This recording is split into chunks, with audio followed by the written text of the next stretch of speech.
2, 1, and now we are recording. And so, but yeah, let's just get right back to the conversation. And for everyone that wasn't here when we weren't recording, sucks to suck. Sorry, whatever. Just hop on in.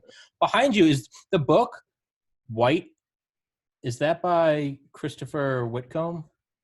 Boy, you don't miss a beat, do you? So without glasses on, I wouldn't be able to see anything behind you. I know it's Old Glory, but yes. So Chris Wickham was rescue team, a teammate on the hostage rescue team. He was a sniper. I was an assaulter. But yes, I have black, white, Cold Zero.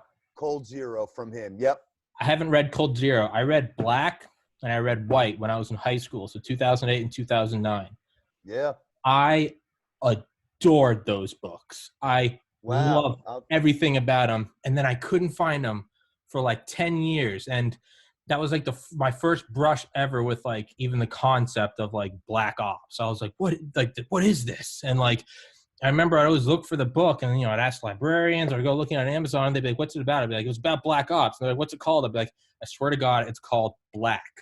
And I'm like, does he have any other works? I'm like, there's another one and it's called White. And I somehow found it like a year ago and I read him again. But yeah, he was on the hostage rescue team and on your website it said HRT. And I was like, I recognize that. So I saw White behind you and I was like, my man. Yeah. Now, Chris is a good friend of mine. And when we wrap up, remind me and I will put the two of you in contact. And if you'd like to have him on, I think Chris would absolutely do it. I will shit my pants if you put me in contact with him. Well, I can see that we're good here, so we can speak in PG-13 tones. Yes. Oh, you can say whatever the fuck you want, man. I try to let the guests take the lead because I get it. Some of them have young kids or, some of them are like, hey, I teach like a second grade and I know they're going to watch it. So I can't be talking about like dicks and titties and A-bombs. And I'm like, gotcha. Keep it G. But clearly I have already spoiled that. So I guess doors open. So I don't know, let it loose. But for everyone listening, how would you introduce yourself, sir? How would I introduce myself? I'm just happy to be on your podcast. I'm a retired FBI guy. Real appreciative that you even find me remotely relevant. So I'm looking forward to the conversation. Thanks, my man. Well, yeah. So you were on the hostage rescue team, and and if you can't, if for anyone listening knows, and you'll learn, there's absolutely no structure to this podcast. It's whatever pops in, you just grab it and keep going with that. So just in the going with the consistency of this podcast being nothing but word vomit for 253 episodes, let's just jump into it. HRT. I've always wondered if, let's say there was like, I'm sure it's playing through up, down, and backwards, but if there's ever something that like, I don't know if this is like OPSEC, but like at the White House or something, like VVVIP, would they throw in HRT or would they just bring in Delta? Or does it overlap enough that, because I know you guys train at Quantico, right? I mean, it's in the beginning of Black, Whitcomb talks about it, how insane it is. So what do you think? And that's based on nothing. And I didn't tell you that that's what we're talking about, but apparently that's what I'm talking about now. So. No, I like free flow, so this works. So, well, let's just so that your viewers or your listeners understand, sure.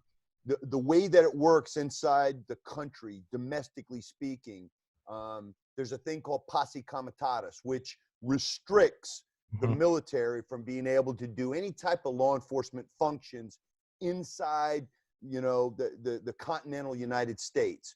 So. You have to have law enforcement elements to do anything like you're describing. Let's say something fictional. I know that Hollywood has done a couple of treatments about the White House being taken over. Down, Right. So how would that happen? Well, the first thing is the Secret Service has, the closest protection detail that takes care of POTUS and VPOTUS and obviously the White House. If there was ever a requirement for take back, meaning God forbid terrorists took over the White House or took over, Congress, Capitol Hill, this, that, and the other, Supreme Court.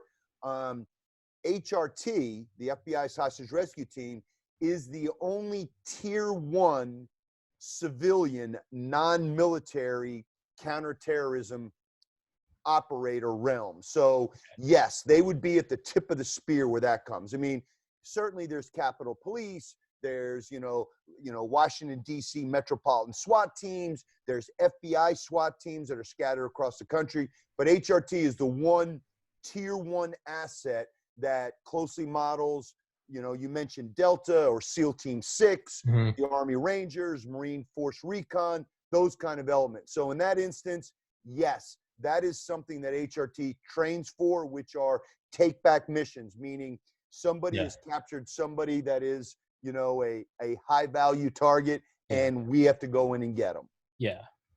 And I would imagine I'm again speaking from someone who shot a gun a couple times in my life. So from all of my experience on tier one teams, let me lay it on you guys. But yeah, I always imagine, right? There's got to be a certain relative. There's got to be a certain, I guess, amount of ease when it's outside of the borders, because it's, I don't know, you're just kind of going in and wiping everyone out, except for, and again, highly generalized, simplified answer versus, it's not chemotherapy. We're just going to go in and nuke it all. This is more of like excising a brain tumor right next to like an artery, right? You got to go in, and that's where it gets tricky. You can't just ice everybody, right? Well, yeah, you're speaking about the difference between military operations and law enforcement functions. Now, having said that, the U.S. military is a cut above, right? We agree that the United States military is the premier military in the world. There's nothing like our armed forces, because they do play by the rules. And when they don't play by the rules, there are mechanisms in place, and we charge people with war crimes and UCMJ, the Uniform Code of Military Justice.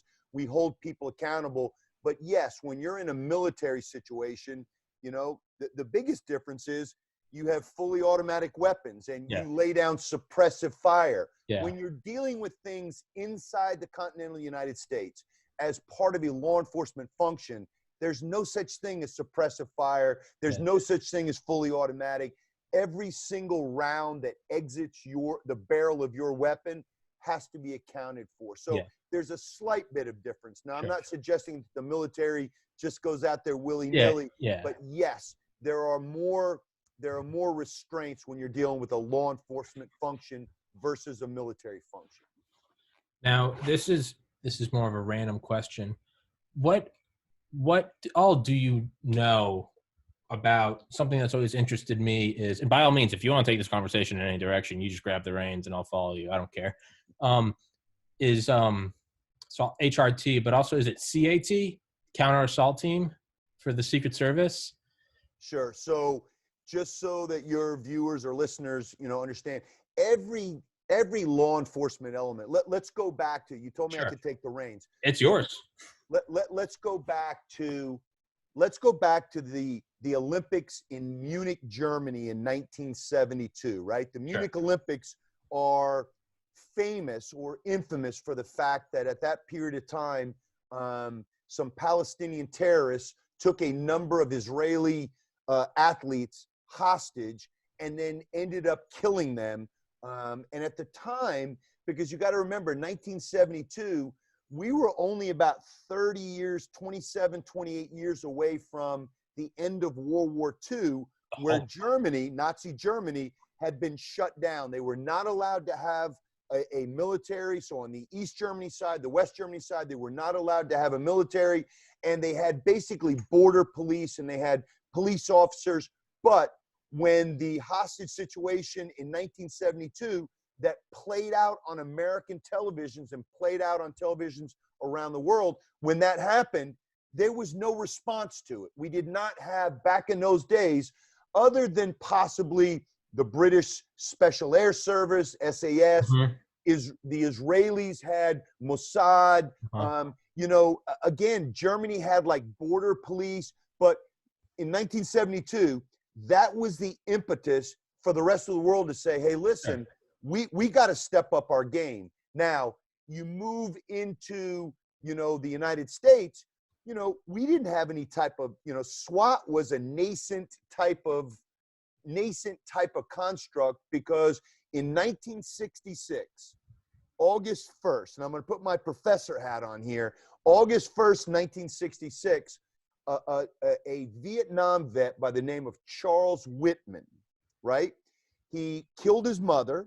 He had all types of, mental health issues. He took a hunting rifle and a pistol, and he climbed the clock tower at the University of Texas, right? August 1st, 1966. He killed a bunch of young students, co-eds that were down in the quadrangle at the time, and a campus police officer and a local sheriff's deputy climbed the tower, went up and engaged him, ended up killing him. And really in 1966, that was for America. That was like, I don't want to suggest that it was the first mass shooting, but it was the one that got our attention. We said, hey, we don't have anything in place for law enforcement to respond to a threat like that. So you take that in 1966, you take the Munich Olympic hostage situation in 1972, and those two combined things were basically the catalyst for United States law enforcement to say, we got to create something different. And that was SWAT, the Special Weapons and Tactics Teams that came online in the early 70s, probably around 73, 74, 75. That's when the FBI started their first SWAT program. And that's also when a lot of police departments around the country, at least the big ones in big metropolitan areas, did the same. So it was kind of like you could almost say it was like a mirror of 47, right? Because we had the OSS in World War II, but then we came out of it, separated the Air Force, but also, big one, created the CIA because we were like, hey, rules of the game are changing. We don't have this external apparatus. So it was kind of the mirror, right? We now have this going on, and it's like, hey, we're running a train on the rest of the world externally, right? We've got this it's us and Russia, but yeah, we don't have. We've got the kingdom walls, but it's like, oh, we're realizing shit can still go down inside the kingdom walls, and that's got to be so for someone like you and myself, as I like to quote Elon Musk, I am nauseatingly patriotic. So everything I say that may seem not like that is more so me playing devil's advocate. What is the balance between that sort of initiation, right? 66, 72, the catalyst for the formation of that sort of domestic heavy hand, and the scare of, how do I word, a domestic you hear it a lot. It's a lot of buzzwords, right? The militarization of the police. What is the balance between that? What is the balance between, where do we, and again, this is me as someone that I personally, I don't care. I think those teams are awesome. But trying to look at it from the devil's advocate, we have this, we can't let the government get too strong. The government that's strong enough to give you everything is strong enough to take it all away.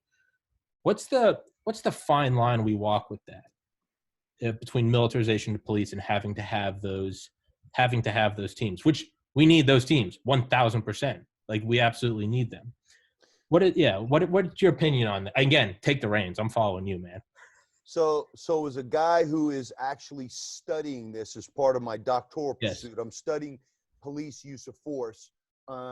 Yes, I think right now in the current environment or the current climate we have right now with defund the police, abolish the police, and a number of people have written books. I think Radley Balco is a journalist that wrote a book called, The Militarization of the Police. And there are people that argue that one of the problems for law enforcement is the fact that they are viewed now, let's say now in the last 5-10 years, as an occupying army or an occupying force in communities. And that's wrong. And I get that. And I understand that. And I understand, especially when you're talking about the relationship between police and communities of color, you have to recognize what that perception is. Now, if you go back to, and again, I'm a student of history as I see that you are as well, in regards to policing and the police profession, you go back to the early 90s, and I don't know if you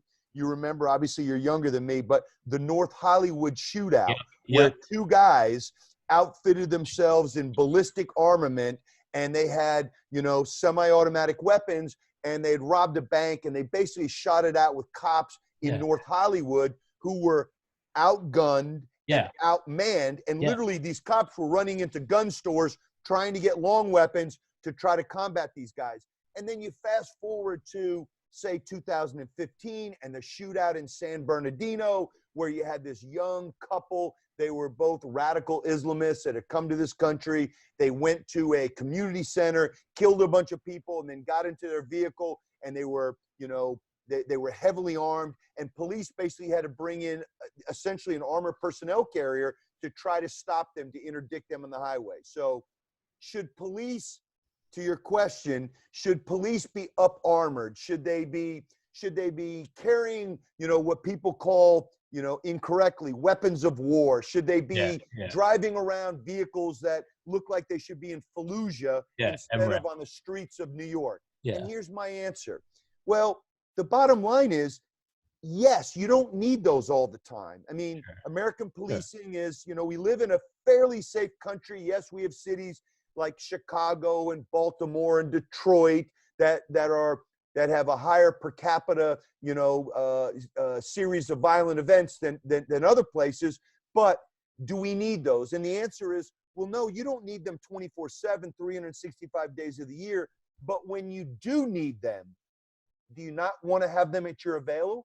Yeah. You want police officers to be like Barney Fife back in 1950s Mayberry RFD with a wheel gun with 5 rounds in it, and not even a speed loader, so they're loading from the pouch and dealing with people that have semi-automatic weapons. And look, we got a Second Amendment here, and it's been around since 1791.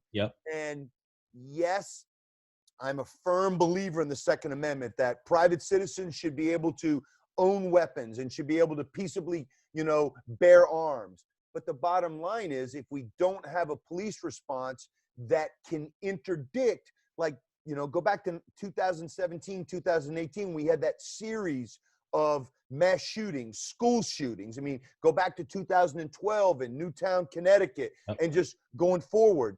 Our police have to be prepared to deal with that. We don't want to restrict private citizens' right to keep and bear arms, but we have to have a response that on the police end, we can't meet fire with fire. We always have to be one level above the bad guys. So if you want to restrict cops and say, well, you can't have this, we want to put you down here, what happens on those isolated events that happen rarely, but when they do, you want your police to be prepared?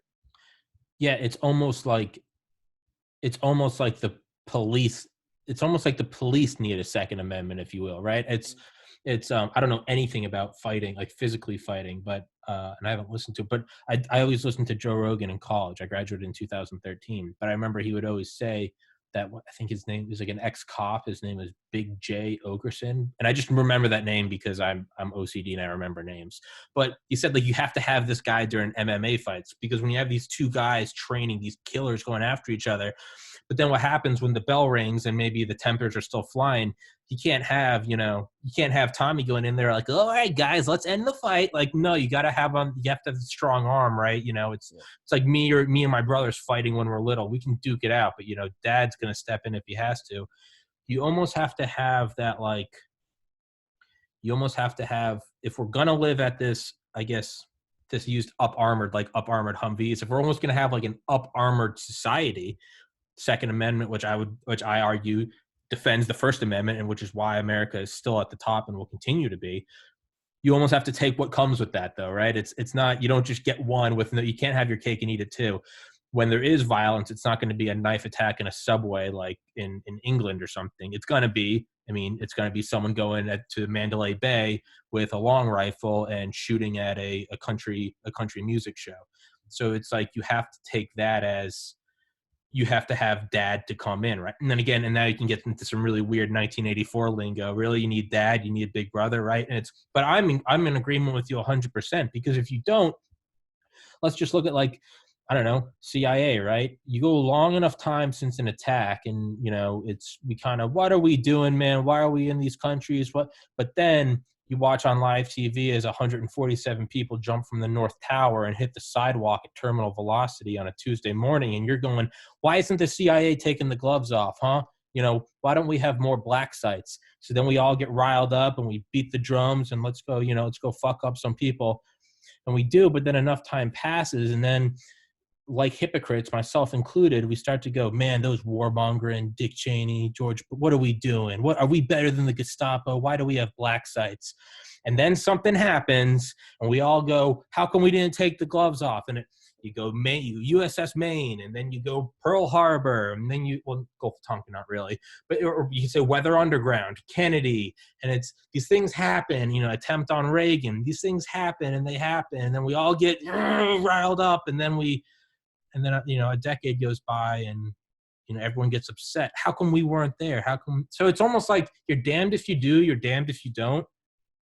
Might as well be safer and have to have some people screaming at you than, say, all right, yeah, we're not going to have any armored vehicles. No military surplus MRAPs.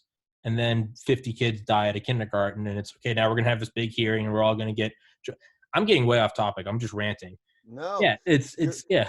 You're spot on. And basically what you're talking about is you're talking about that continuum that in a free society, and this isn't a democracy as we're all learning, right? Because everyone wants to say it's a democracy. It's a representative republic, right? Yeah. With an electoral college. Yeah. We're grinding through that right now. We have to learn this lesson every 4 years, right? People go, wait a minute. So you're telling me the person that wins the most in the popular vote, they don't win? No, it's a representative republic. But in our country, right, we have a continuum. Yeah. And on that continuum, the pendulum swings. And the continuum is private personal security and civil liberties. Sure. Now, where does that continuum for you end up, right? Because I want my kids, and I have 5 kids from 30 all the way down to 10 years old. We have a blended family, and I want them to be safe. So when you say personal security, I want security to be number one. But I also respect what you pointed out when you talked about the First Amendment, right? You talked about the Second Amendment and the Fourth Amendment, which is the right against unlawful searches and seizures, right? So those things, they can't be incongruous. They have to be, we have to find that sweet spot. And what happens after 9/11, and when you talk about people jumping out of, the North Tower and the South Tower, I was in Lower Manhattan that day. So I didn't just see it on a video screen. I literally saw that, and the impact of what that did for me, and understanding we're at war. We're not at war with a country. Yeah. We are at war with an ideology, and that ideology wants to wipe us off the face of the earth. As you pointed out, the kid gloves have to come off. We have to address this. But we're constantly trying to find our place on that pendulum swing. And after 9/11, the Patriot Act came online, right? Yeah. And it allowed us to snoop and poop, as we say, which means we could look into, if you're having conversations with outside actors from other countries, we could listen in. And if we couldn't listen in, we could collect and store the metadata. So if we needed to go back later and listen in, we could do that. Now, we're so far away from 9/11. We're 19 years away that now the pendulum swings the other way. And it's like, no, we want our civil liberties back. We don't want the government being big brother, and we don't want that to happen. So, the country and the citizenry is fickle. So it depends. If Pearl Harbor gets bombed, we want to go to war against the Nazis. Yeah. But until Pearl Harbor got bombed, we were good sitting back. And it's the same thing after 9/11. So, yes, I think that the sad thing is about us as human beings and as Americans is that reflexive, knee-jerk response to everything. And I'll just close with this. It's that old saying, and I'm a military history major from West Point, so I can use this. There's a saying, an old adage, that generals are always damned for fighting the last war. They're never thinking about what are the potential emergent threats. Yeah. It's, hey, we just fought Vietnam, so anything going forward is going to be like that. Exactly. Or we just fought in the Middle East, everything, and they're not thinking about the next emergent threat. And I think that's the way we are as Americans. Yeah. Yeah. You said closing. Do you have to go? No. Closing On that. I always like to throw it back to the host. Okay, yeah. I thought you had to go. I was like, oh shit, sorry, I didn't. No. Just Yeah, all right, good. trying to wrap it up because yeah, I'm used to being on TV where I get a 20 or 30-second soundbite. Podcasts, you get a little bit more, but I always want to let the host know that I'm wrapping. All right, I'm gonna turn off the ceiling fan. Yeah, All right. That's one thing I thoroughly enjoy about podcasts is you can't answer that in 30 seconds because otherwise I'm going to hit you, right? I'm just going to corner you with, James, you're for the militarization of the police and shooting men. And what is this, Hollywood? What do you have against Hollywood? And you got 10 seconds. You've already lost half your time going, I'm not talking about that. And then by the time it's over, it's like, look at this guy with a shaved head and American flag tattoo. All right, we got a Nazi on our hands. And then it's over, right? And it's, no, screw that. Fuck that. I've often thought like, and I've tried to kind of put this analogy, I've tried to get it across in words more, but I'm looking at, as someone, I'm 30 years old, that I've voted on 2008, 2012, 2016, 2020. I think I'm the only person I know that voted left, right. My mind changes. I grow and I change and I evolve.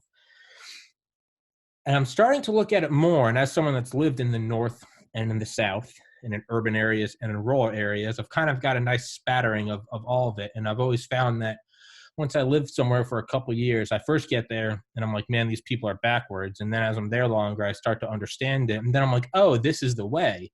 And then I move again and the same process happens. And as I'm now at 30, and I would like to think I'm old and wise, but now I look at it and I'm like, oh, if you live in South Georgia in a population of 1,000 people for a couple of years, you start to understand why everyone has a shotgun in their truck. And it's because they just went hunting or your target practice. But then you go live in Atlanta for a year and you start to realize you're like, you don't need to be walking around with a gun. Like, screw off. Like, there's shootings.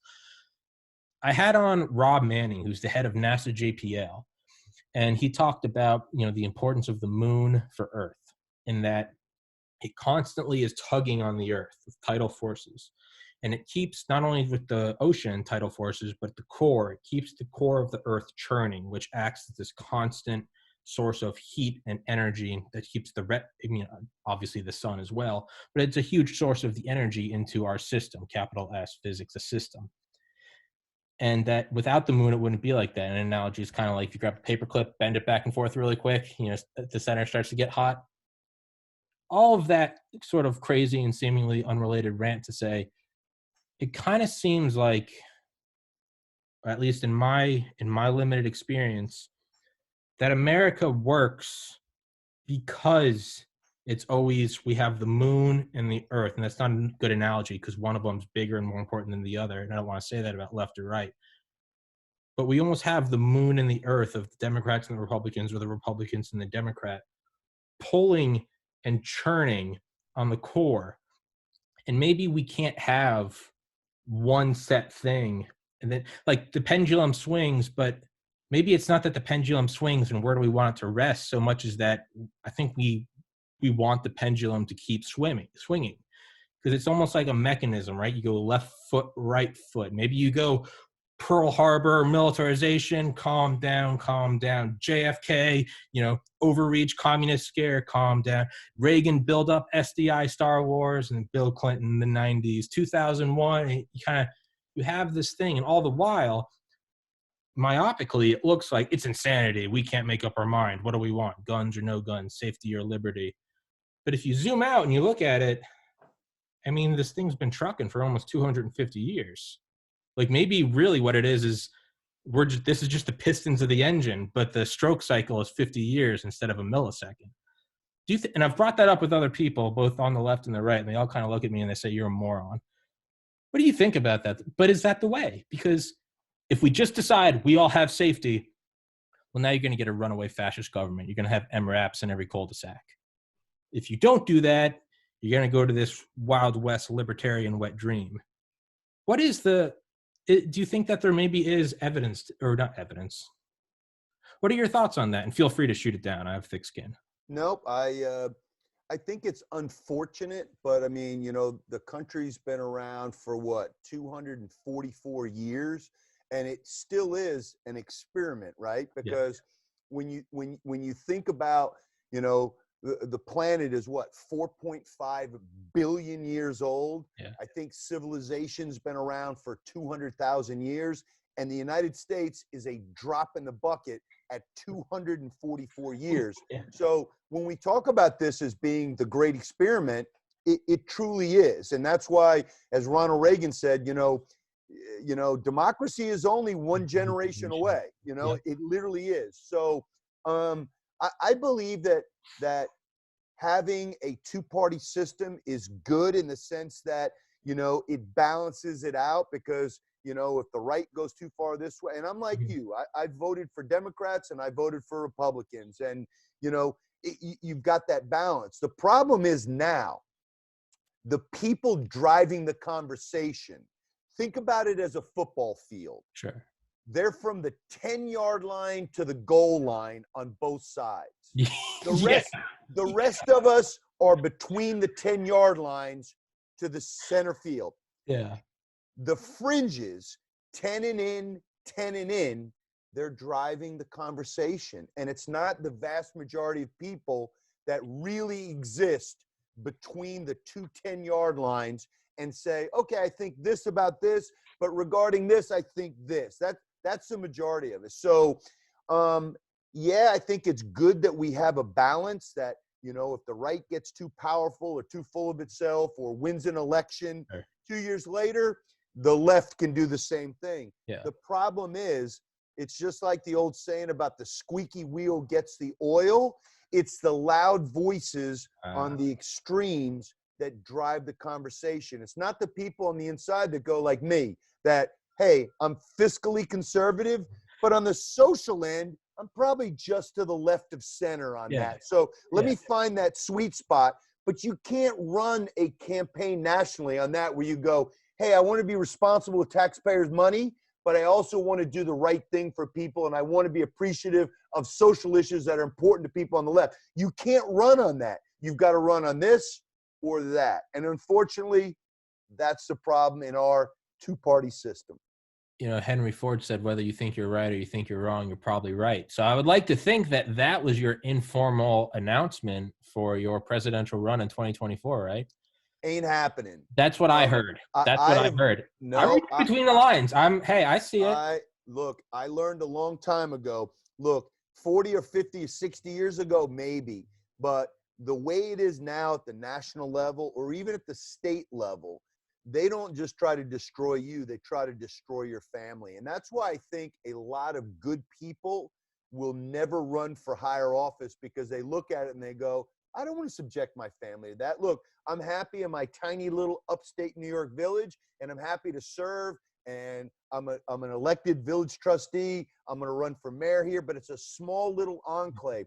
Once you go beyond that, I mean, I want to say even at the county level, but especially at the state level, once you go there, everything is fair play now. And I cannot countenance that. I just can't. Like I said, 20, 30, 40, 50 years ago, when there was a respect between, you want to attack me, that's fine, but you can't attack my wife or my family or my rescued pit bull. But now, everything and anything is in play, which means that, and I'm not saying it's me, that I'm the good person, but it keeps good people out of state and national politics.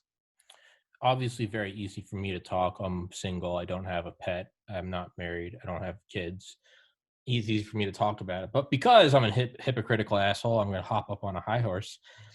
But if you want to stay out of that, and I'm saying this as a devil's advocate, not against you individually, but if you don't want to subject your family to that, well, but doesn't that mean that we let these radicals on both sides push this farther along, that it eventually is going to come to all of our families?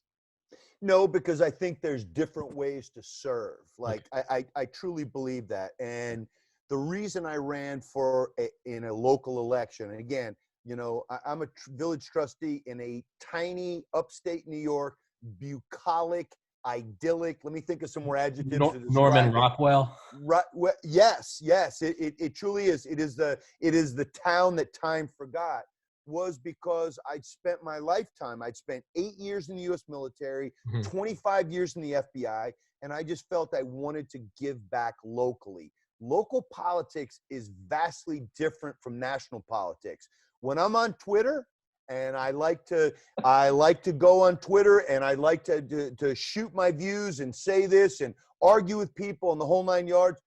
It's very different than the way that I am when I deal with people on my Facebook page who are local. And why is that? Because Twitter is national level stuff. We can argue about whether or not Trump should have won or Biden should have won, or whether or not the Democratic Socialists should be considered relevant, or whether or not, authoritarianism is in because Trump won an election. So that's where I do that. At the local level, there are no political parties. Yeah. So I ran on, my little town, I made up my own name for my party because we don't run, you're not a D or an R. And at that level, look, people just want you to make sure the trains run on time. Yeah. They want to make sure the garbage gets picked up. They want to make sure that all the utilities and all the things that the village provides are available to them.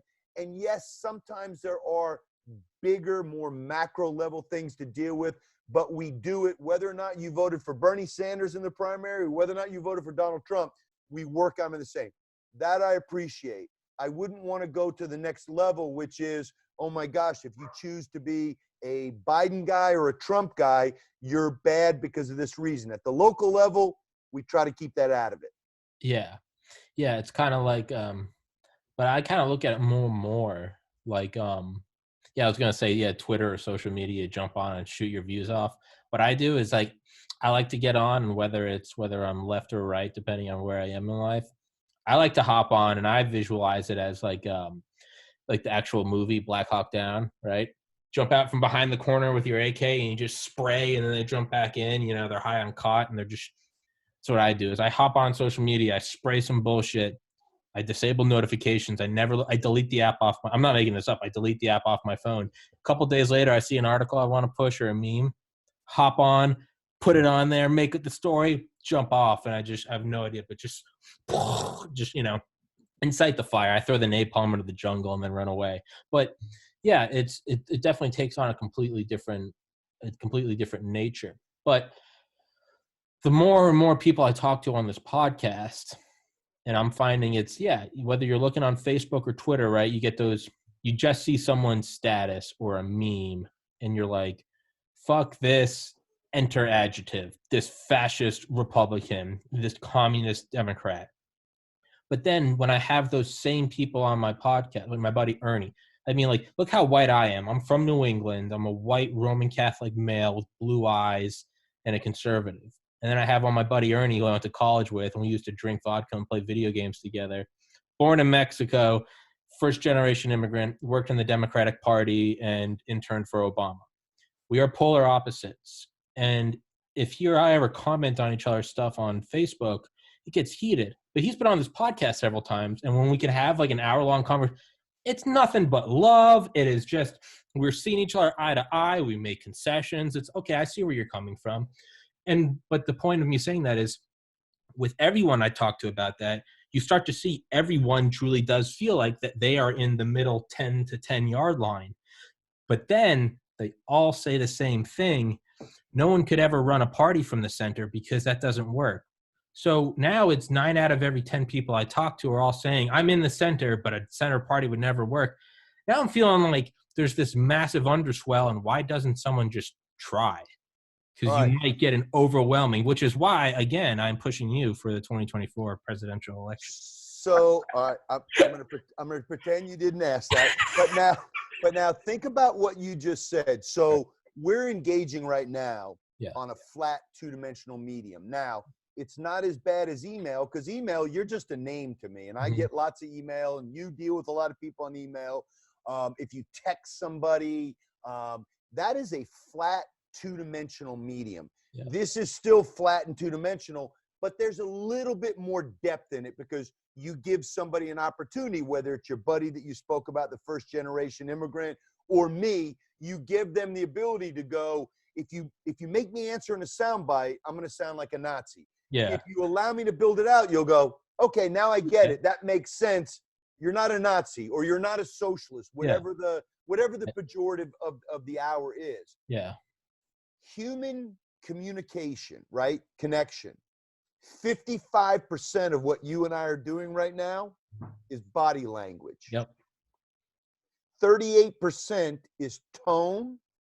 7% are the dopey words we're exchanging. Now, quickly do the math, because you went to school in New England, so you're smarter than I grew up in Georgia. So Hey, I went to school in Georgia. 55, 38 plus 7, I believe, equals 100. Now, having said that, right, we're communicating we're communicating not in person. Yeah. And I'm loath to do this because I've been highly critical of Jim Comey. So I served in the FBI for 25 years. The Sure. FBI has been around since 1908 for 112 years. In that time, and this is an incredible statistic, right? Yeah. There have only been 8 Senate-approved FBI directors. Now you say, how is that possible? Well, during that period of time, J. Edgar Hoover, the first FBI director, served in that capacity for 48 years. Okay? So he chewed up a chunk of it. Yeah. Now, where am I going with this, right? I mean, people are like, we don't care about your history of the FBI. What I'm going on is I served under 4 of the 8 Senate-approved, not actings, but Senate-approved FBI directors from J. Edgar Hoover on. I served under 4 of the 8 in 25 years. Okay. The last one I served under was James Comey. Now, your viewers and your listeners are going to understand and know who James Comey is. Sure. He's obviously been in the news for better or for worse, Sure. whatever your position is. I love to tell this story about James Comey because I've been harshly critical of him as a leader, and because of what I believe he did to damage the FBI post-FBI. Once he left the FBI, once he was fired, and what he's done. But this story about James Comey is something that, you know, helps, I think, for your followers, for your viewers, for your listeners to understand we're all complex human beings. There's parts of us that are good. There's parts of us that are not so good. I believe James Comey is that same conflicted, Sure. complex individual.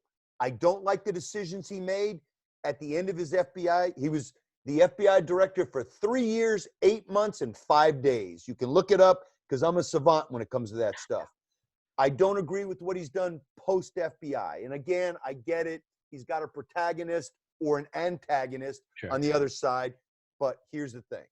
When James Comey was the Deputy Attorney General for the Department of Justice back during the first Bush 43 administration, so let's go back to 2003.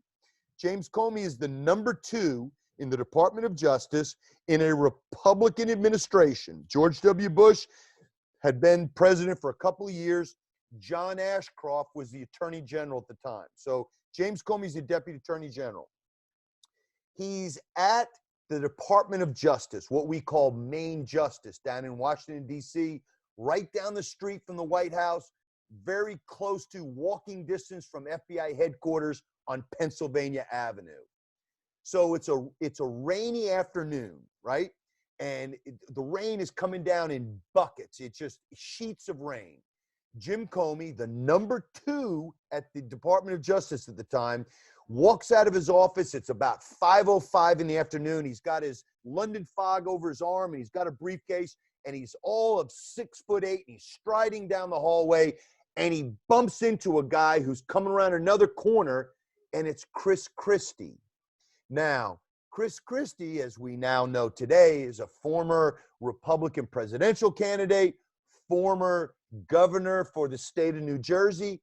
But in 2003, he was the United States Attorney for the state of New Jersey. And so he's down at Main Justice, meeting, doing stuff on organized crime work, drug work. He's working on behalf of the people of the state of New Jersey. And he bumps into Jim Comey as Comey's coming out of his office. And Chris Christie stops and says, "Jim, where are you going?" And Comey stops and says, "Well, I'm headed to the airport. I'm going out of Reagan today. I'm flying up to New York." And Chris Christie looks at him and says, "Are you crazy?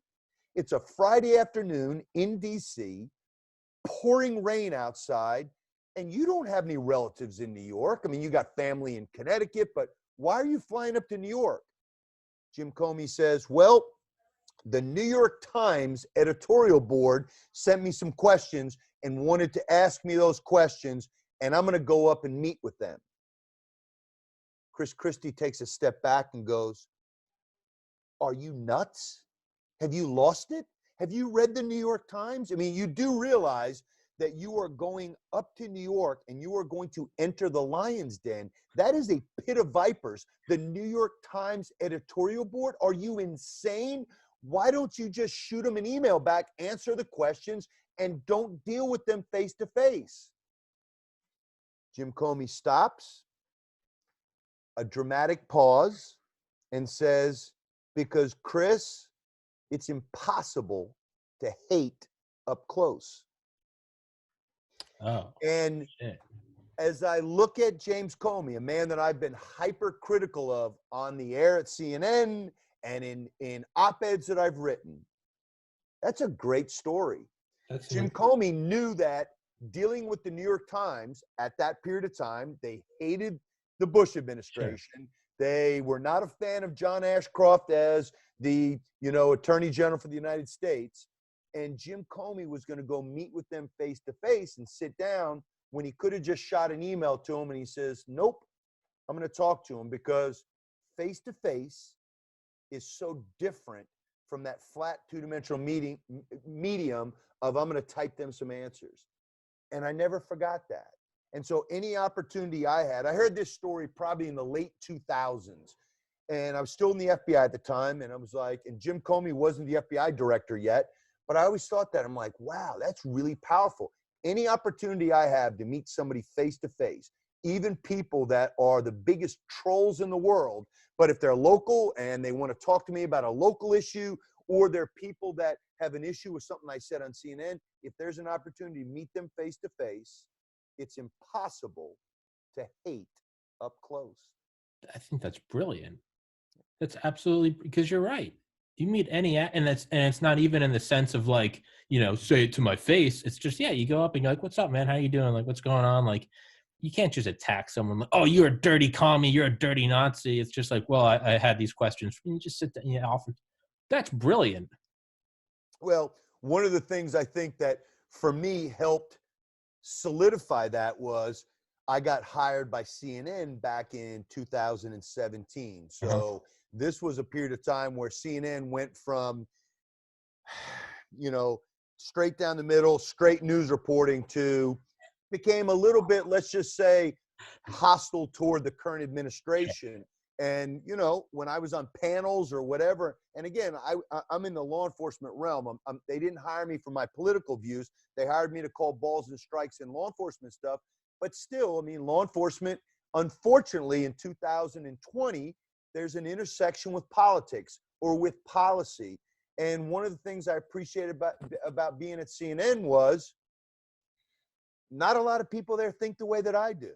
There are not a lot of retired law enforcement guys there, former military guys, people that are, that grew up in the deep South, that are, preternaturally, conservatives. And so I appreciated that when I got hired there, because it gave me an opportunity to do what? To grow. Meet that, but meet people like David Axelrod or Chris Cuomo or Don Lemon. People that, Paul Begala, Joe Lockhart, people that in my world, my paths would never have crossed with. But in the green room, you get to talking to those people, and all of a sudden you're like, he's not a bad guy. Just a dude. Right. Right. So, I often think about that. Yeah. So that goes back to Jim Comey's famous saying. I mean, it's really difficult to hate up close. There was, I forget who it was. There was a super liberal journalist in the 70s, and somehow or another he was invited to like Nixon had or was at a super nice apartment or penthouse in Manhattan or whatever, and he ended up going over for drinks. Like the wives talked and they went and talked, and this guy hated Nixon. Said he recalls this story. He goes, I was a little drunk and my tongue got loose.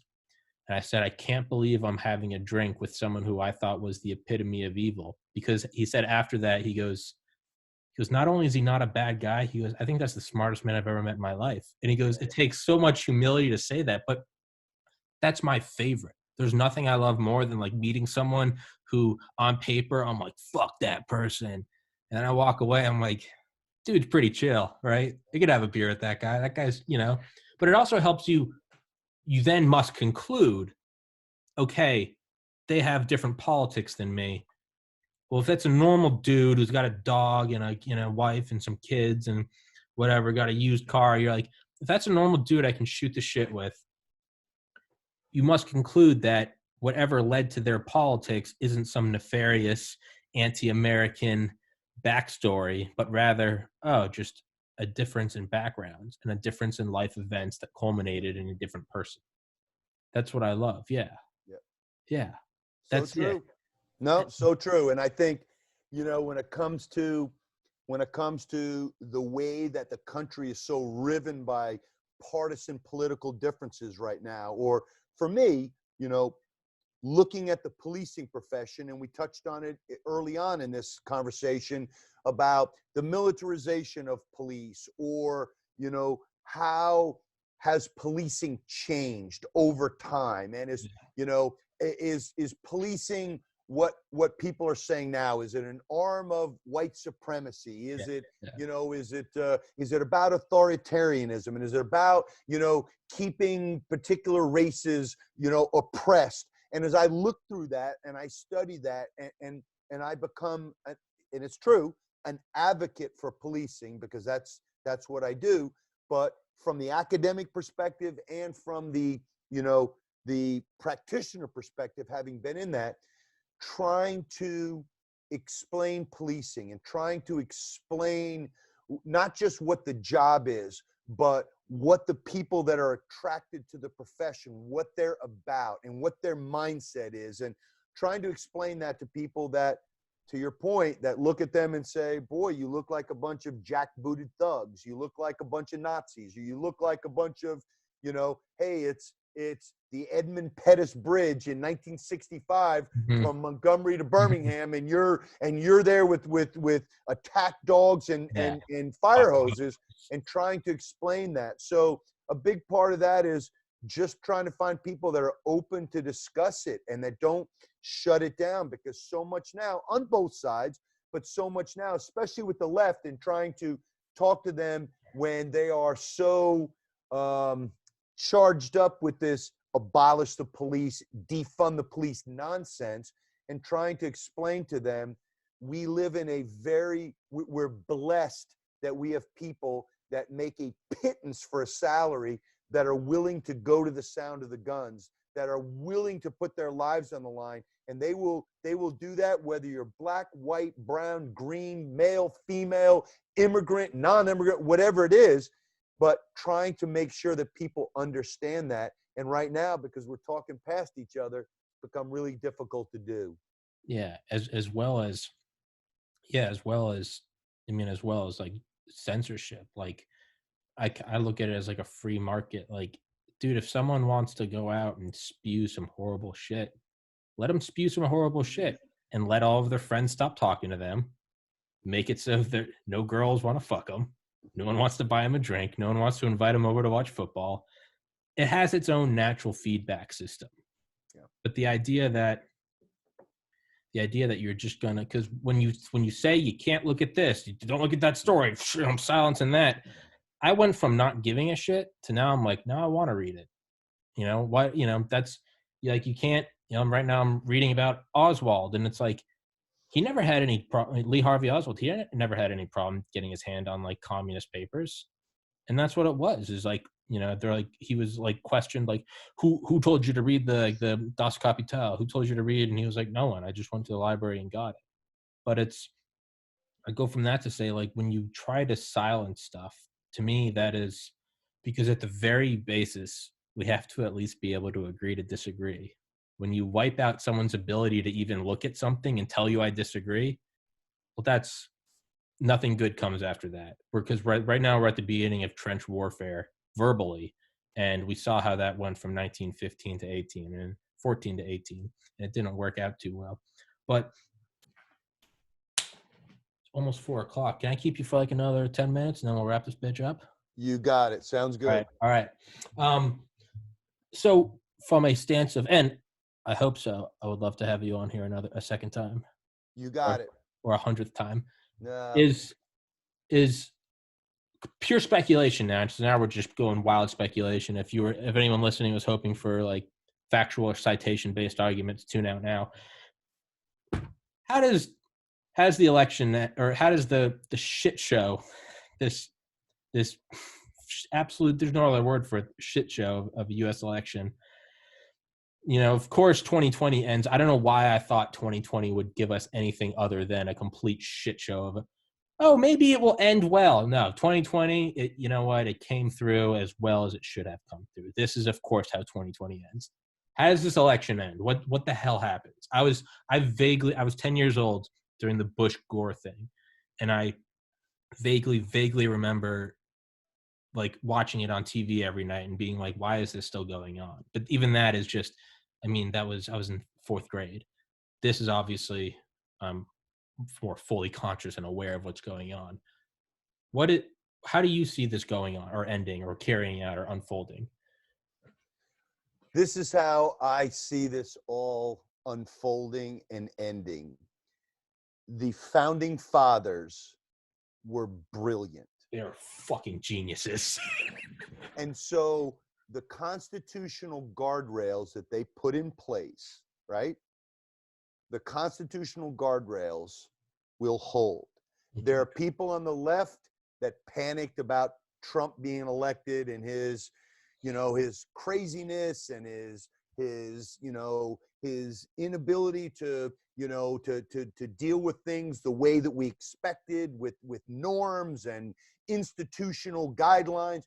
The constitutional guardrails that the founding fathers put in place will hold. This is going to be painful. And look, the president has every right to challenge and question. I, for one, believe that voter fraud is real. Do I believe that it is something, as the president says, at a systemic level versus an episodic level? No. Okay. I believe it's at an episodic level. However, I don't understand why the left is so against voter ID. And I don't understand why we can't acknowledge that people do cheat. Now, do they cheat to the extent that Donald Trump is going to win this election because there was a hidden coup? I don't believe so. I truly don't. I believe our systems are robust enough that it would prevent that. But we're going through a tough time right now. I think once this is all said and done and once this is all over, the president is going to have to concede. There's going to have to be a peaceful transition of power, and everything will be fine. Now, Donald Trump is no politician that we've ever seen in our lifetime, but guess what? We will survive this. Yeah. And, we'll deal with something else 4 years from now, something else 8 years from now. There'll be different things, but I do believe the system is robust enough and is fortified enough that we're going to survive this. Hell yeah. That's how I look at it. Is like, what's going on right now is insane, but 2008, 2001, I mean, the president having the back of his head blown off in a year after the Cuban Missile Crisis, and we got out of that. And I don't say that in a disrespectful norm. I just think of that, right? At the brink of thermonuclear Armageddon, and a year later, he gets shot in the head. And we got through that. I tend to think that we're going to get through this. I look at it as like an egocentric thing, right? It's like I wonder what people think about me, and the truth is no one's thinking about you. It's not that they think good or bad. It's just that the reality is no one's, as outside of your immediate family, no one's thinking about you. I tend to look at that. I'm like, how egocentric? How will we ever survive this? And if she could be conscious, I think America's looking at this right now is like, yeah, this is like a stubbed toe. It's kind of a bitch, but like I've been shot in the arm before. I've broken a collarbone. Like this is annoying, but I'll take that splinter out and keep going forward. That's how I think of it. Is I think we're going to get through this just fine. I do hope there is national voter ID, simply because I want, regardless of my beliefs at whatever time they are at whatever election in the future, at the very least, the person who wins should win, and there should be no question about it. That guy won. Shit, but he won. We can't keep doing this. We did it for 4 years after 2016. It looks like we're gearing up for it again. This can't keep going on. The whole, we're going to win. We lost. Well, we didn't really lose. And it's like, okay, well, what are we doing now? Are we going to bicker forever? Like, no, we did this. We tried to duke it out in the 1860s. Nothing good came of it. Everybody just died. Are we really going to do it again? And I'm with you. I don't know why voter ID is controversial, right? I needed to buy alcohol. I needed to get a license. I needed to go to the airport. I needed to do anything.